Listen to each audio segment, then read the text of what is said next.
मेरे रसूल पाक सल्लल्लाहु अलैहि वसल्लम से ज्यादा नफासत वाली तबीयत किसी की नहीं। सहाबा कहते हैं इतना हसीन महबूब का अंदाज था कि कभी कपड़ों पे मक्खी भी नहीं बैठी। तो हुजूर से हम सलाम लेते थे, दस्ते मुबारक चूमते थे तो हमारे हाथों से कस्तूरी की खुशबू आने लगती।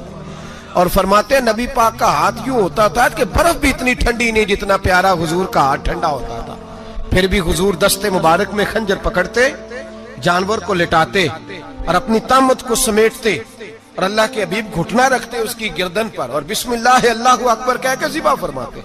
63 ऊंट हैं और सहाबा किराम अलैहिम रिदवान फरमाते हैं कि हाल ये है, हम सोच रहे हैं कैसे ज़िबा करेंगे, क्या करेंगे, कैसे गिराएंगे। और नबी पाक सल्लल्लाहु अलैहि वसल्लम कहते हैं हम अभी सोच में ही थे कि हुजूर ने छुरी पकड़ी। खंजर जब हुजूर ने उठाया तो फरमाते हैं ऊंट दौड़ता हुआ आया और नबी पाक के सामने आके लेट गया।